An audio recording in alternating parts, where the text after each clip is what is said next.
Colabs, o seu encontro com a tecnologia. Olá pessoal, estamos aqui no Colabs, o nosso podcast do Localiza Labs. Meu nome é Tayane Duarte, eu sou o ex-writer da Localiza e estou aqui com o Ricardo. Oi pessoal, obrigado Thay. Meu nome é Ricardo Borges, eu sou Head de Design aqui no time da Localiza. Hoje a gente vai falar um pouquinho da criação e do desenvolvimento do time de design da Localiza. Para fazer essa prosa legal, a gente tem aqui conosco outros dois membros do time de design da Localiza, o Tony e a Rafa. Rafa. Oi pessoal, eu sou a Rafaela Borges, sou Design Lead aqui na Localiza Labs. Ei pessoal, tudo bem? Prazer estar com vocês aqui para contar um pouquinho da história do time de design.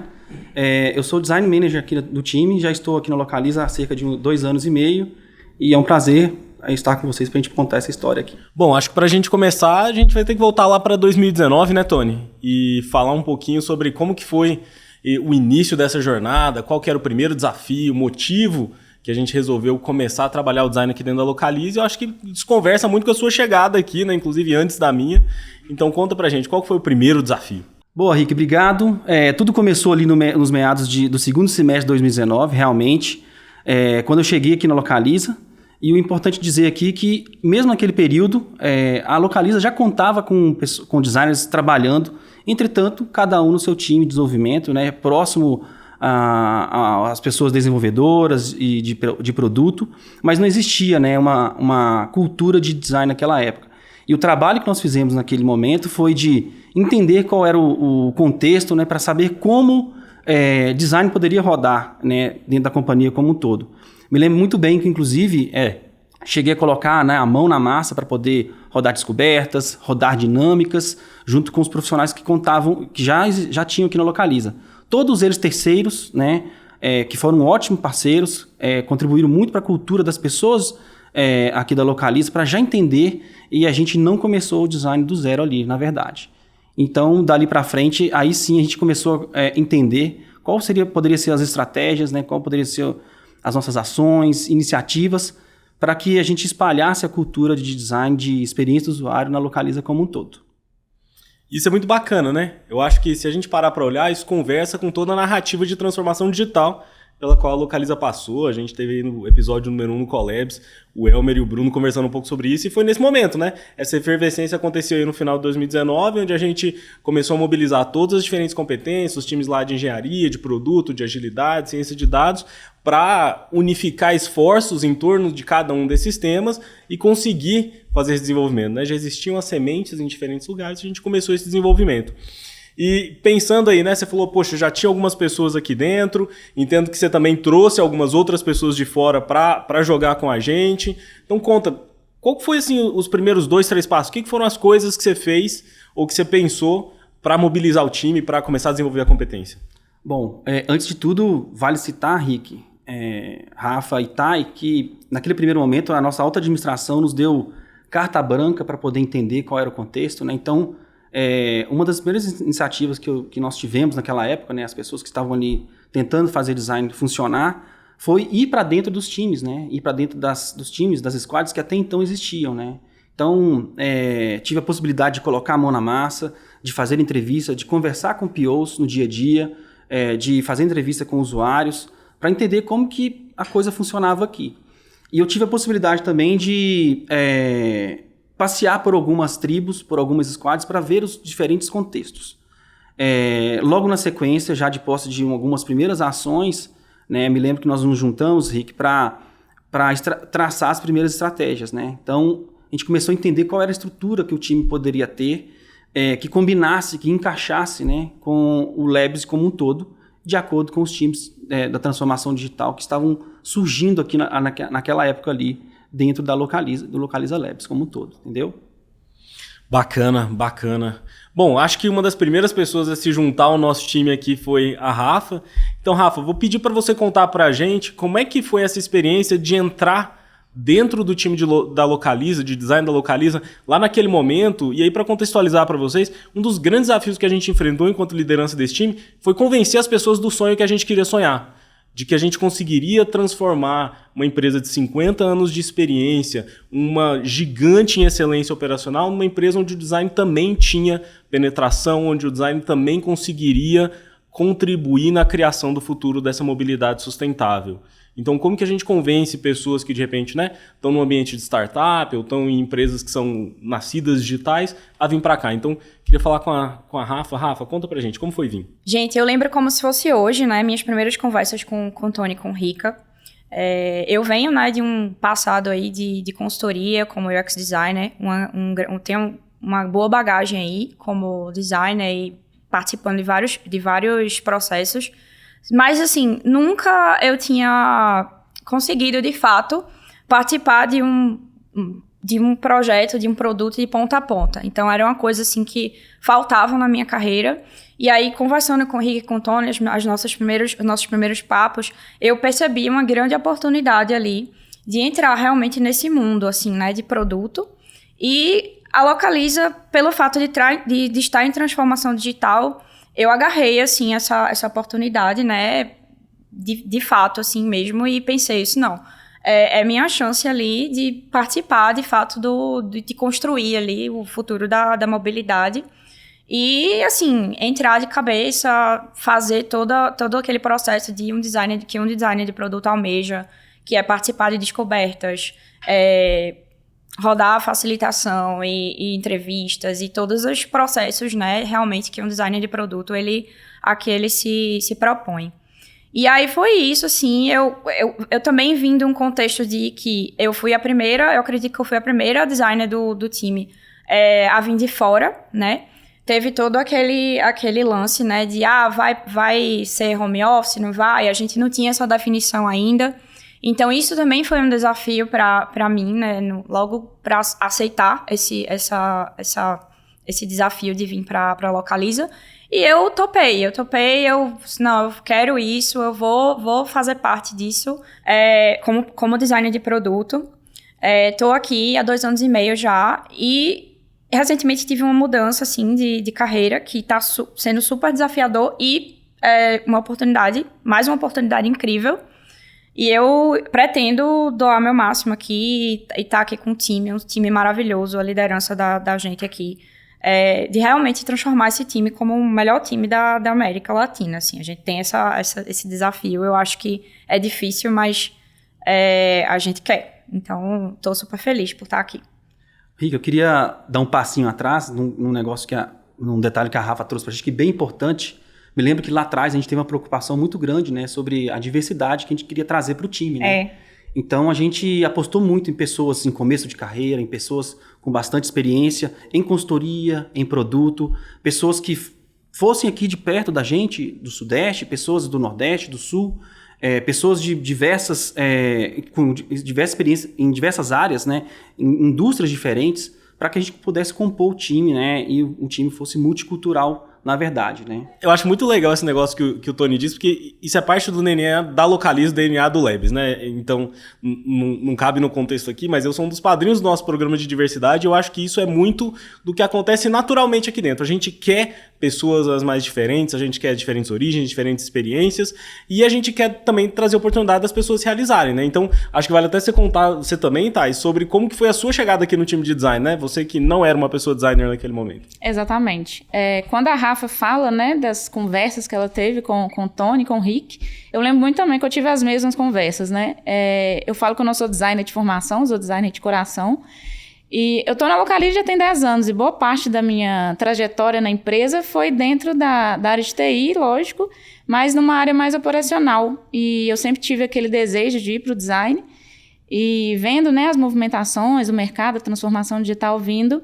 E a área de design estava ali guardadinha no coração e aí eu vi toda a movimentação acontecendo na Localiza. E é interessante como é que a empresa cria essas oportunidades, né? Na época, surgiu o nome do Tony, assim, pelos corredores, ele já estava fazendo um trabalho, assim, com os squads que estavam surgindo. E aí a gente bateu um papo, o Rick também, chamei ele para bater um papo, mostrei o meu interesse. E é legal como é que a empresa, assim, abre as portas para a gente se realizar ali dentro. Eles ouviram, né? Eles ouvem bem o colaborador, vê qual que é o nosso desejo de carreira, eles mostram bem como é que a gente tem, assim, a liberdade da gente trilhar a nossa carreira. Então, foram conversas que eu tive, eu mostrei o meu interesse, falei que eu queria ir para a área de design mesmo não tendo conhecimento técnico, mesmo não tendo estudado a área de design, e eles sempre se mostraram abertos. Então, foi legal porque eu participei da criação mesmo da área, estava lá desde o inicinho, a gente fazendo todos os desenhos em papel mesmo, começando os primeiros ritos. Então, isso é bem legal, porque eu participei disso também bem lá no inicinho, todos os desafios, né, Tony, que a gente teve lá no inicinho, olhar como que a gente está hoje, é bem legal a estrutura que a gente já montou. Verdade, Thay, que foi a primeira designer do nosso time, né, Thay? Antes de eu mesmo me tornar designer do próprio time, né?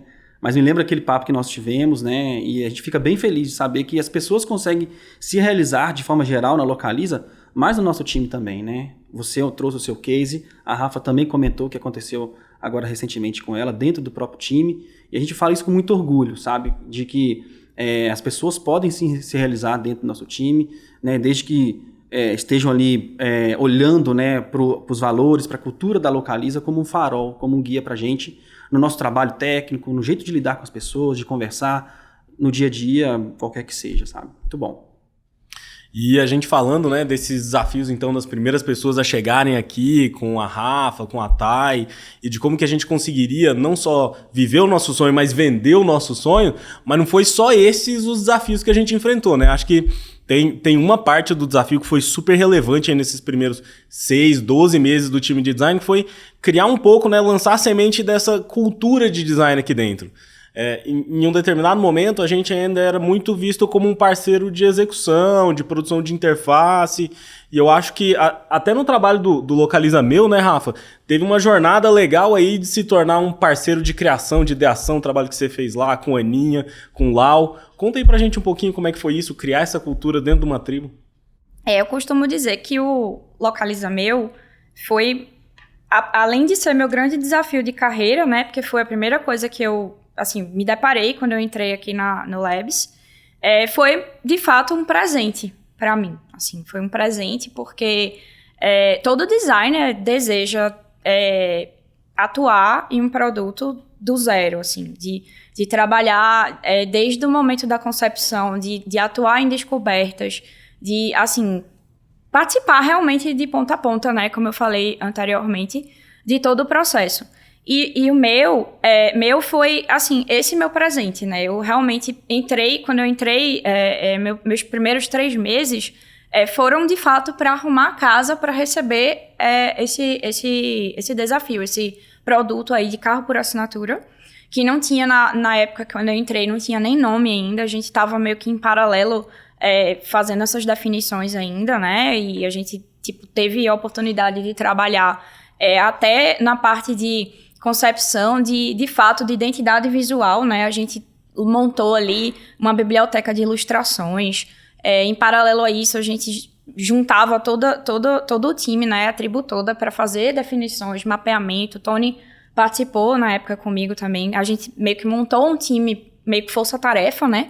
Para a gente ter ali, ao final, aquela primeira versão, né? Do que hoje é o carro por assinatura da Localiza. E, assim, eu me sinto muito orgulhosa, né, por ter sido parte disso e ter sido o designer responsável, de certa forma, né, por esse produto. E de ter trazido, né, acredito que um dos primeiros produtos a, de fato, ter aquela cultura de design que a gente quer introduzir aqui na Localiza, que a gente tem feito. Que é cultura de descoberta, ter todo o processo direitinho de mapeamento, de definição, não só chegar e desenhar as interfaces, né, como era antes no passado. Então, assim, hoje a gente se orgulha muito, né, do que a gente conseguiu, de onde a gente conseguiu chegar. Óbvio que ainda temos muitas coisas a evoluir no próprio Localiza Meu. A gente estamos trabalhando, né, na evolução dele agora, trazendo aí métricas, evolução mesmo de funcionalidades, tanto do nosso site como do nosso aplicativo. E, assim, eu acho que desse aprendizado todo, né, que eu conquistei, assim, até então, é um grande orgulho para mim, né, ter feito e fazer parte dessa construção aí, desse grande sucesso, que eu considero, assim, óbvio que temos nossos desafios, nossos aprendizados e coisas a melhorar, mas eu considero realmente um case de sucesso. Rafa, foi sim mesmo um grande projeto, continua sendo. Foi, inclusive, o primeiro produto que design participou, né, de todo o ciclo, né, desde a fase 0, inclusive, né. E o que me chama a atenção na sua frase, Rafa, é que lá atrás, mais do que a gente definir, esse é o processo de design, né, esse é o nosso jeito de trabalhar, a gente deu muita liberdade, né, para os pequenos grupos de designers que atendiam as tribos trazerem os seus contextos, trazerem os seus entendimentos para os lugares onde eles atuavam, né. Ou seja, a tribo que você atendia e os seus pares funcionava um pouco diferente de outras tribos que o nosso time também atendia. Isso foi importante pra caramba no começo, pra gente poder entender como a coisa funcionava aqui e como a gente poderia construir algo que funcionasse como um roteiro, mas não como algo em cascata, algo padrão para todos, né? Então, nós, inclusive, apostamos muito mais lá atrás, no comecinho do nosso time, na parte operacional, né? Porque o Localiza Labs, ele começou grande. 8, 9 tribos, 50, 40 squads, e a gente precisava dar capilaridade para o nosso time de design. Então, a gente deu bastante liberdade, a gente combinou essa liberdade com os líderes dos outros times, né? Para que o time pudesse funcionar de acordo com a maturidade, de acordo com o tamanho, com a necessidade, com as oportunidades que surgiam à nossa frente. E uma coisa que você falou, Tony, que eu achei, assim, interessante complementar, assim, não existe receita de bolo, a gente entrou aqui sabendo disso. Eu, por exemplo, eu não tinha nunca atuado, de fato, de ponta a ponta em nenhuma construção de produto na minha carreira. Eu já tinha atuado em vários momentos, mas nunca tinha pego, realmente, sido responsável por um produto do zero. E eu senti, assim, total autonomia, de fato, liberdade, né? Para construir ali o processo. Como você falou, Tony, por exemplo, no momento do zero ali, das definições, a gente via a necessidade, por exemplo, de juntar a tribo inteira e rodar um Service Blueprint. Com todas as dificuldades do remoto, que a gente estava começando ali a entender como é que funcionava, né, essas facilitações remotas, a gente conseguiu fazer os mapeamentos que foram necessários. E assim, como o Tony falou, contei com total liberdade e apoio, né, do time, da tribo, dos POs, do PM, enfim. Foi difícil, foi bem, assim, a gente teve realmente muitas dificuldades que a gente talvez não tivesse no presencial, ou não. Talvez, assim, até tenha ajudado, né? Mas eu acho que do que a gente vem construindo, assim, a gente já tem um bom background aí de aprendizados e de coisas que a gente já vem replicando, de certa forma, assim, e aperfeiçoando nos nossos processos, né? Nos nossos próximos desafios aqui no time de design. Legal, Rafa. Vocês comentaram bastante, né, sobre o processo, sobre tribos, PM, POs. Eu queria aproveitar, pedir para vocês falar um pouquinho, né, como que está sendo o trabalho mesmo do time, dos product designers, né, nesse contexto da Localiza de tribo, squad, como que é isso hoje dentro da Localiza? Acho que vale mesmo falar disso, né, até porque o Tony falou, pô, já nasceu grande, nasceu aí com 7, 8, 9 tribos, 50, 60 squads. Como gerir isso em escala? Você que era o líder nesse momento. Certo, o Tai e Rick. Naquela época, como eu tinha comentado, né, o time já tinha nascido grande, o Localiza Labs já tinha nascido grande, e a gente entendeu que a melhor estratégia para o time formalizar e operar seria dividir o time como um todo, né? Então, nós dividimos a primeira parte do time em Product Design, onde designers de produto atuavam muito próximos de PMs, de POs, de devs, de SMs, né? Próximo ali das squads, mas não dentro das squads. Por quê? Eram muitas tribos e, às vezes, um número maior de squad para os designers. Então, a gente trabalhava sempre em pares, sempre em trios, em quartetos, para que esses designers pudessem trabalhar de ponta a ponta, né? Fazendo um pouquinho de UX, fazendo um pouquinho de UI, facilitação, sem dúvida nenhuma. Isso traz também uma vantagem, né? Porque se você tira da instância ali do squad, traz para um contexto maior, gera o benefício que a Rafa estava falando, que é uma visão de ponta a ponta, entender não só um desafio, de repente, de um canal, ou de um momento da experiência da pessoa usuária, mas qual que é toda a cadeia de valor, né? Qual que é toda a lógica de usuário e de negócio de ponta a ponta. Acho que esse foi um benefício legal também dessa forma de estruturar o time de Product Design, né? Na altura do meu, então, na altura do... E até hoje, hoje, né? A gente tem 2 squads, que um cuida do site, né? Da experiência do canais web do meu, e a gente tem o squad que cuida do aplicativo. Então, assim, se não existisse esse contexto cross, né? Da gente estar participando ali do todo, a gente não teria como entender a experiência. Porque, assim, a experiência se conecta, né? E a gente, inclusive, quando a gente rodou várias dinâmicas com o time, a gente tinha que juntar, por exemplo, o time do app com o time do site, porque a jornada, ela se complementa em algum momento. Então, não teria como, em nenhum momento, né, na estrutura que a gente está hoje, não faria sentido ter, por exemplo, um designer dedicado a um squad específico. Porque no momento que ele tivesse que trabalhar em um contexto diferente, que se conectasse com o dele ali, ele ficaria perdido. Então, assim, para os PDs, é essencial que a gente tenha essa troca, esse intercâmbio. Por mais que no final do dia, cada designer seja meio que dono do seu quadrado lá, do seu produto que está trabalhando, os designers, eles têm um papel os designers que estão na tribo, né? Eles têm aquele papel ali no final do dia de se alinhar entre si, de entender ali o que cada um precisa, oferecer ali para a roda girar, no caso, né? Então, eu acho que essa estrutura tem dado muito certo.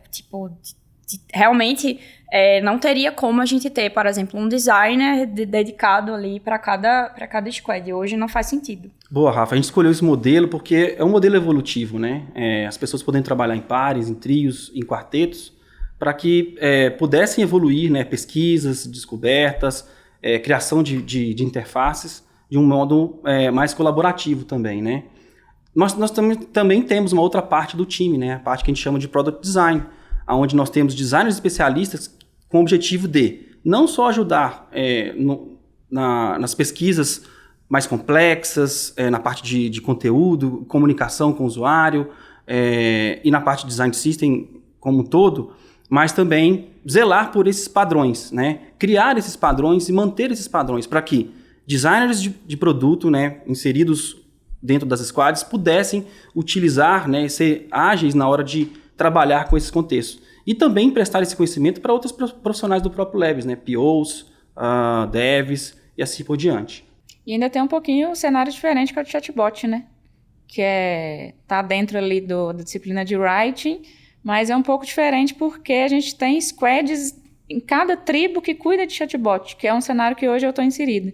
Eu estou como UX-Writer, mas eu atuo com os nossos assistentes virtuais. E a gente cuida de todos os assistentes virtuais da Localiza, só que o squad é em cada tribo, então eu rodo de uma forma cross entre as tribos, né? Então, hoje a gente atua muito dentro do Hack, do Zarp, cuidando dos chatbots. A gente cuida muito desse processo, né, de design, de descoberta. Então, é um cenário também diferente que a gente tem dentro do time de design.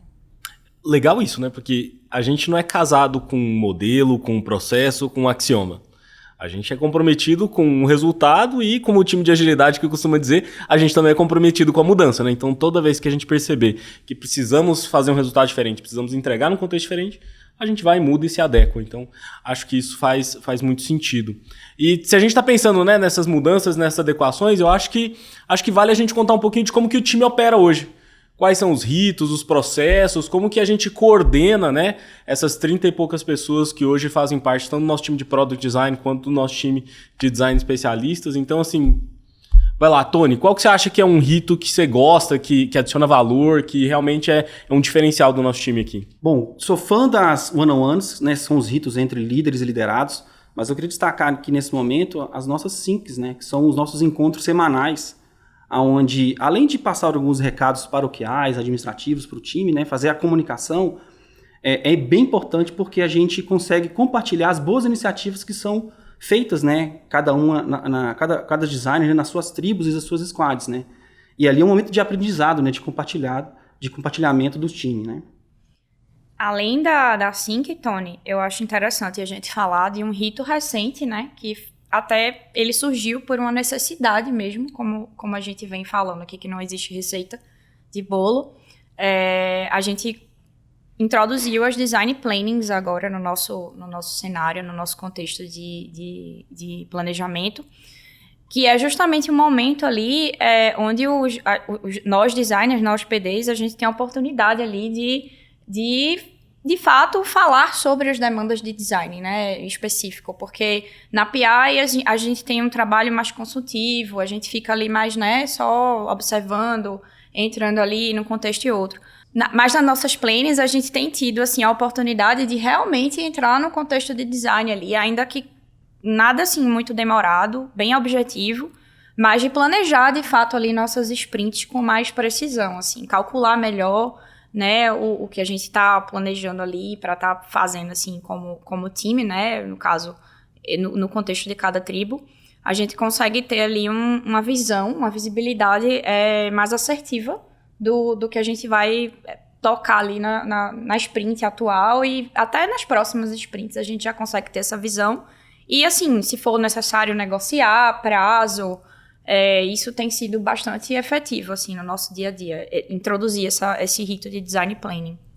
Um rito que eu sou muito fã também é a Design Critique, né? Que é um momento ali que o time está reunido, a gente traz um trabalho que a gente fez para criticar, não criticar na forma ruim, mas o pessoal dá os toques, o que eles acham que pode melhorar, porque a gente já está inserido naquele contexto ali, então acaba que a gente já está ali acostumado, então às vezes a gente não está vendo alguma coisa. Então é um momento assim de aprendizado, e aí eu até falo muito de mim, porque no início era um momento assim que eu aprendia demais com o pessoal, é lógico que eu aprendo muito até hoje. Mas era um momento assim que eu estava ali num momento de descoberta mesmo, de ver quais eram as áreas que eu tinha dentro de design, então eu aprendia muito ali. E todo mundo aprende muito. A gente tem um conhecimento das outras áreas, porque os designers estão inseridos ali nas tribos, então eles têm aquele conhecimento das tribos, então a gente conhece um pouquinho do contexto do restante do pessoal e aprende muito de design também. É um momento que a gente vê ali o que o pessoal está criando e a gente traz um pouquinho de tudo. A gente traz uma tela que a gente está criando, a gente traz, assim, no contexto de writing, a gente já trouxe o nosso guia Y, que foi uma diretriz do nosso guia de redação que a gente trouxe ali para mostrar para o pessoal. Então é um rito bem legal, que é um momento muito de aprendizado e conexão ali com o time também. E é um momento muito do time, né, Thay? Assim, a gente tem poucos momentos, né, assim, de time, como o Tony falou, tem na Sync, tem na Critique, então esses momentos, eles, assim, a gente sente que a gente precisa ter o máximo de aproveitamento. E na Critique é um momento importante, porque é onde realmente a gente fala de contexto de design. Sim.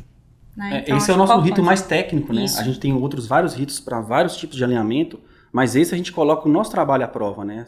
E a gente, né, constrói em conjunto com outros pares, né, com outros colegas de design que não estão no nosso dia a dia, trazendo insights, ideias para dentro daquele nosso contexto que, como a Thay disse, a gente às vezes passa desapercebido. Né? E até para um contexto do home office mesmo, né? Porque no presencial ali, a gente está ali construindo alguma coisa, a gente puxa a pessoa ali do lado, vem cá, vê, você acha que tá legal isso aqui. E para o contexto do home office é bem legal, porque a gente está distante um do outro, a gente está ali por uma tela de notebook, então é importante para esse momento também. E é engraçado, né? A gente começou essa discussão falando que, poxa, parte da transformação que a gente queria fazer era criar a cultura de design, né? E aí quando a gente observa quais são os ritos que vocês estão mencionando aqui, são todos os momentos da gente viver a nossa cultura, né? Tony começou falando da one-on-one, que é a gente vivendo a nossa cultura de cuidar um do outro, criar a oportunidade das pessoas se realizarem. Falou da Sync, que é a gente viver a cultura de compartilhar, ter um momento de time, né? A gente tem lá a playlist do dia, a gente tem o Quem Sou Eu, para as pessoas conhecerem, especialmente nesse momento, né, remoto. Aí veio o Rafa, falou da Design Planning, que é muito dentro do que a gente fala no mantra aqui do Labs, né? Construímos juntos, construímos juntos, construímos juntos, ninguém faz nada sozinho. Então, poxa, nas nossas tribos a gente quer fazer os melhores produtos de mobilidade sustentável do mundo. Então é lógico que a gente vai precisar ter uma interação com todos esses times, com todo o pessoal de produto, todo o pessoal de engenharia, para planejar essas coisas, para garantir que estamos na mesma linha, que a gente está alocando a capacidade certa. E quando a gente fala em critique, né? Está comprometido com melhoria contínua, com ser sempre uma versão melhor do nosso entregável, do nosso produto, de si mesmo. Então, muito legal a gente conseguir ver que mais do que uma cultura, mais do que uma coisa que a gente fala, a gente pratica cada coisa dessas nos ritos do dia a dia, né? Muito bacana. E falando aí em ritos e critiques e etc., eu queria voltar no ponto que o Tony trouxe lá de one-on-ones. O que você vê nesse tema, nesse rito de one-on-one ao longo do tempo? Eu acho que o principal ganho desse tipo de rito, entre líder e liderado, Rick, é a proximidade que as pessoas podem ter, né? A transparência, né? A gente não utiliza ele só para poder falar de coisas técnicas, né? A gente tem outros ritos para poder falar, inclusive entre pares. Mas esse é um momento bem importante onde líder e liderado se conhecem, né? Líder e liderado conversam em coisas que, inclusive, não são do dia a dia, né? Para as pessoas realmente se aproximarem, se conhecerem, se ajudarem. E é claro, a gente fala de carreira também, né? Se a gente puder ajudar no dia a dia, indicar caminhos, né? Traçar estratégias. Por isso a importância, né, da one-on-one, que aqui no nosso time é tratada com muita seriedade, né? A gente está sempre fazendo, todos os líderes e liderados têm seu momento, né? Então isso é bem importante. É o momento do líder e do liderado se conectar, né, Tony? Exato. Não só falar de trabalho, de entregáveis, mas é o momento do líder também ver se o liderado está bem. Então, é aquele momento de conexão mesmo entre os dois. E até a gente tem, né, Thay, a nossa introdução na one-on-one é justamente o mood do dia, que é uma coisa, assim, que já deixa o clima mais tranquilo, assim, mais descontraído. E é um momento também que a gente tem ali para construir junto com o nosso líder, né, nossos planos, próximos passos de carreira. A gente tem total autonomia ali, transparência para abertura, né, com o nosso líder. A gente deve ter, porque é nosso momento ali de realmente saber o que é que a gente está precisando, onde é que a gente quer chegar, o que está precisando evoluir. Então, acho que realmente é um dos nossos ritos mais importantes. É um momento de criar confiança, né? É um momento que a gente consegue parar para falar de coisas que são importantes para nós, seja para a pessoa líder, para a pessoa liderada, mas que tem um professor que eu gosto muito, o professor Zeca de Mello, lá da Dom Cabral, que ele fala, não existe confiança sem fragilidade exposta. E esse ambiente intimista do one-on-one é um ambiente que a pessoa líder, a pessoa liderada pode expor uma fragilidade e construir esse relacionamento, aprofundar a raiz. Então, é muito legal mesmo. Bom, então a gente falou aqui, né, de como que o time nasceu, a gente falou, poxa, tivemos vários desafios, várias coisas que a gente enfrentou e cada um desses a gente tentou resolver com uma ferramenta, com um processo, com um rito. Então, né, se a gente não estava caminhando de mãos dadas com o time de produto, criamos uma design planning, se a gente não conseguia coordenar as formas dos nossos times de design de produto trabalhar, criamos os times de design especialista, criamos as critiques, criamos a sync, tudo para gerar unicidade, mantendo a autonomia dessas pessoas nos seus contextos. Eu acho que tem uma terceira parte que a gente falou aqui que foi legal, que é a gente precisa garantir que tem um senso de time, um senso de coletivo, um senso de confiança. Criamos aí as one-on-ones, mas a gente ainda tem um monte de desafio pela frente, né? Eu acho que a gente ainda está longe de onde a gente quer chegar, então queria ouvir de vocês, assim, o que vocês acham que, olhando, né, 2 anos depois do início, ainda são desafios que a gente tem para resolver nos próximos 2? Se lá atrás a gente, Rick, apostou na parte operacional, né? Agora mais no meio do caminho, a gente colocou o time nos trilhos quando a gente construiu a parte estratégica também. E aí ficou tudo mais claro, né? A gente entendeu o que poderia estar por vir, quais seriam os próximos desafios e oportunidades do time. Sem dúvida nenhuma, a gente precisa bastante de trabalhar a proximidade com o time de negócios, né? Aprofundar o nosso entendimento de negócios cada vez mais.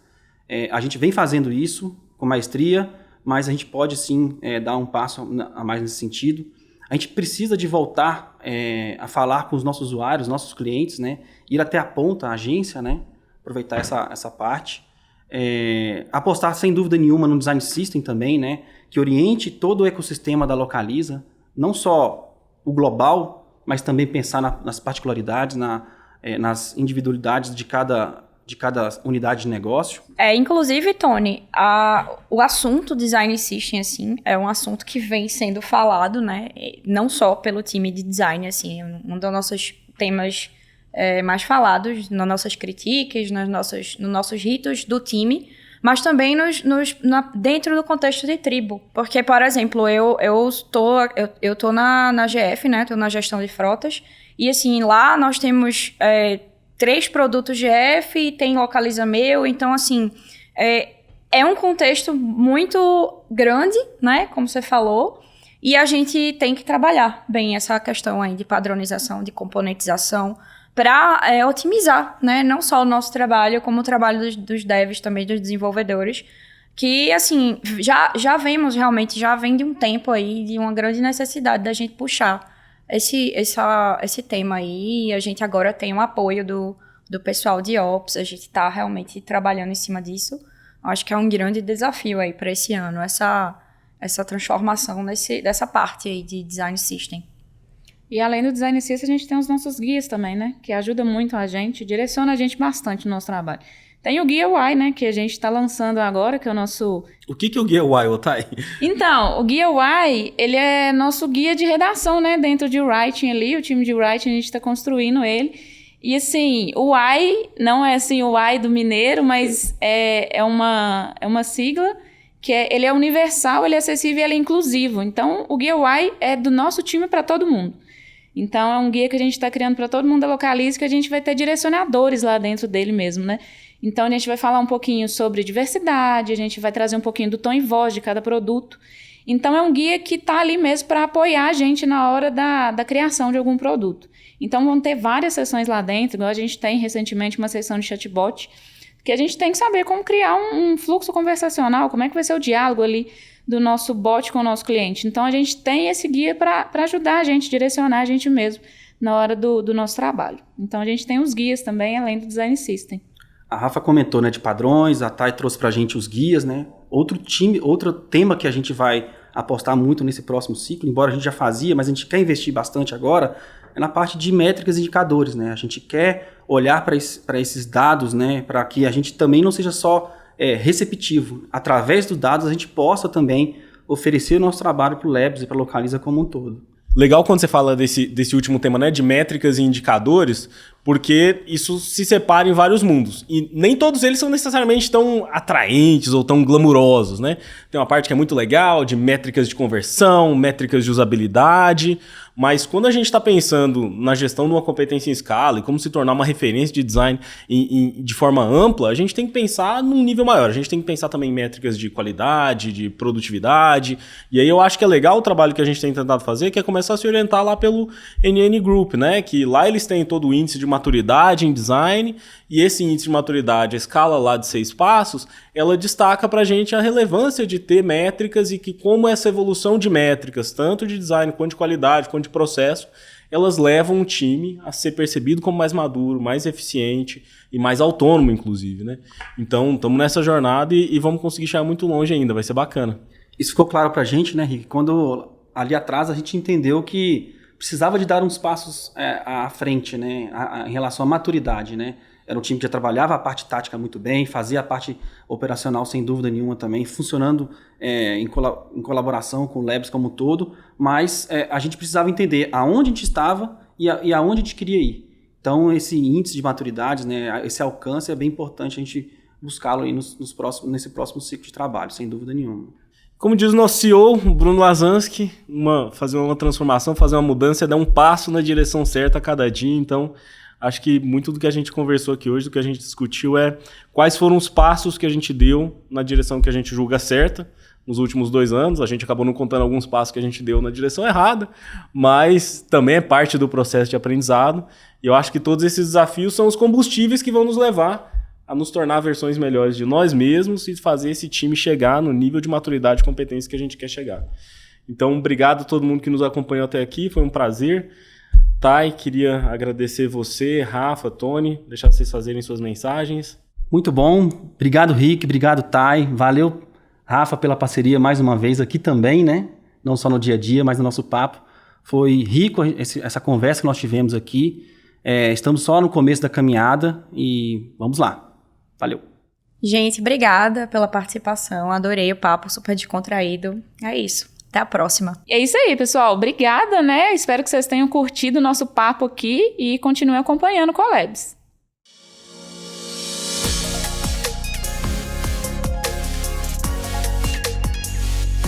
Collabs, o seu encontro com a tecnologia.